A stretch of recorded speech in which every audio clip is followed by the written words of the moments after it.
نحمدہ و نصلی علی رسول کریم 9 of knowledge کے معزز سامعین، السلام علیکم۔ سلسلہ تاریخ اسلام عظیم مسلمان ہیروز اور جنرلوں کے کارناموں سے متعلق اگلی ویڈیو کے ساتھ حاضر خدمت ہیں۔ اس ویڈیو میں ہم عظیم ترین فاتح عالم جرنیل حضرت خالد بن ولید رضی اللہ تعالیٰ عنہ اور ان کی عظیم فتوحات کے پیچھے راز کو مستند تاریخ حوالے تاریخ مغازی الواقدی سے بیان کریں گے۔ الواقدی مامون الرشید کے قاضی القضا تھے اور اس تاریخ کو مستند مانا جاتا ہے تمام مکتبہ فکر کے اندر۔ مختصر تعارف حضرت خالد بن ولید رضی اللہ تعالیٰ عنہ کا، آپ 592 عیسوی میں مکہ میں پیدا ہوئے۔ آپ نے 100 سے زیادہ جنگیں لڑیں۔ آپ کے والد ولید بن مغیرہ بنو مخزوم قبیلے کے سردار تھے۔ یہ ایک مشہور قبیلہ تھا اور نوٹیبلز میں ہوتے تھے اپنے وقت کے۔ تاریخ مغازی الواقدی نے لکھی مستند تاریخ ہے۔ آئیے دیکھتے ہیں وہ کیا لکھتے ہیں اپنی کتاب میں۔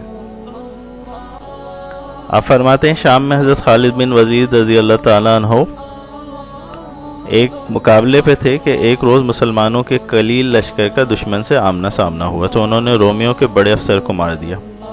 اس وقت جب اللہ نے تمام رومی اور عیسائی فوج کو یکباری حملہ کرنے کا حکم دیا، یعنی کمانڈر جو تھا جب اللہ ان کا رومیوں کا، اس نے ایک دم اچانک حملہ کرنے کا حکم دیا، سب کے سب کو ملا کے۔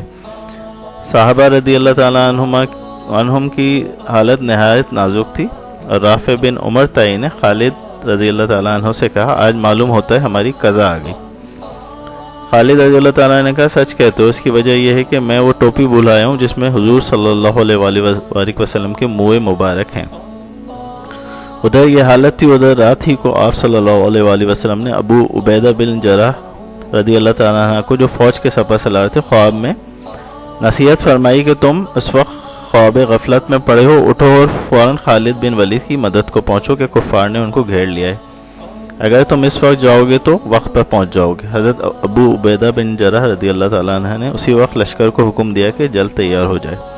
چنانچہ وہاں سے وہ ماہ فوج الغار کے لیے روانہ ہوئے۔ راستے میں کیا دیکھتے ہیں کہ فوج کے آگے ایک نہایت سرس سے ایک سوار گھوڑا دوڑائے چلاتا ہوا جا رہا ہے، اس طرح کہ کوئی اس کی گرد کو نہیں پہنچ سکتا تھا۔ انہوں نے خیال کیا کہ شاید کوئی فرشتہ ہے جو مدد کے لیے جا رہا ہے، مگر احتیاطاً چند تیز رفتار سواروں کو حکم کیا کہ سوار کا حال دریافت کرو۔ جب قریب پہنچے تو پکار کر اس جوان کو روکنے کے لیے کہا۔ یہ سنتے ہی وہ جسے ہم جوان سمجھ رہے تھے رکا تو ہم نے دیکھا وہ تو خالد بن ولید رضی اللہ تعالیٰ عنہ کی اہلیہ محترمہ تھی۔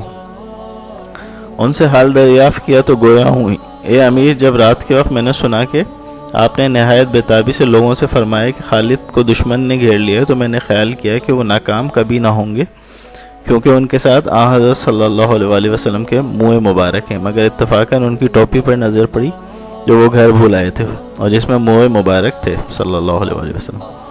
جلدی میں نے ٹوپی لی اور اب چاہتی ہوں کہ کسی طرح اس کو ان تک پہنچا دوں۔ حضرت ابو عبیدہ رضی اللہ تعالیٰ عنہ نے فرمایا، جلدی سے جاؤ، خدا تمہیں برکت دے۔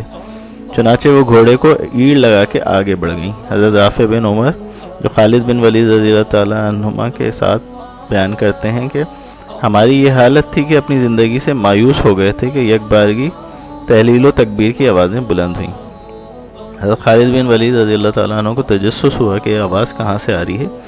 اچانک ان کی رومی سواروں پر نظر پڑی جو بدحواس ہو کے بھاگے چلے آ رہے تھے اور ایک سوار ان کا پیچھا کر رہا تھا۔ حضرت خالد بن ولید رضی اللہ تعالیٰ عنہ نے گھوڑا دوڑا کے اس سوار کے قریب پہنچ گئے اور پوچھا، اے جوان مرد، تو کون ہے؟ آواز آئی، میں تمہاری اہلیہ ام تمیم ہوں اور تمہارے مبارک ٹوپی لے کے آئی ہوں جس کی برکت سے تم دشمن پہ فتح پایا کرتے تھے۔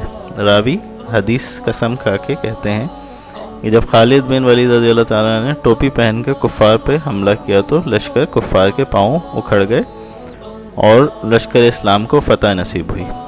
تو نبی کریم صلی اللہ علیہ وسلم کی منہ مبارک کی برکت سے حضرت خالد بن ولید رضی اللہ تعالیٰ عنہ کو عموماً بائی اینڈ لارج ہر جنگ میں فتح نصیب فرمائی جاتی تھی۔ اور صحابہ کرام کا بھی یہ عقیدہ تھا کہ نبی کریم صلی اللہ علیہ وسلم کے تبرکات اور انبیاء علیہ السلام کے تبرکات جو ہیں وہ ایک خاص اہمیت رکھتے ہیں اللہ عز و جل کی نظر میں، جس کی وجہ سے لوگوں کو مدد دی جاتی ہے اور فتح دی جاتی ہے۔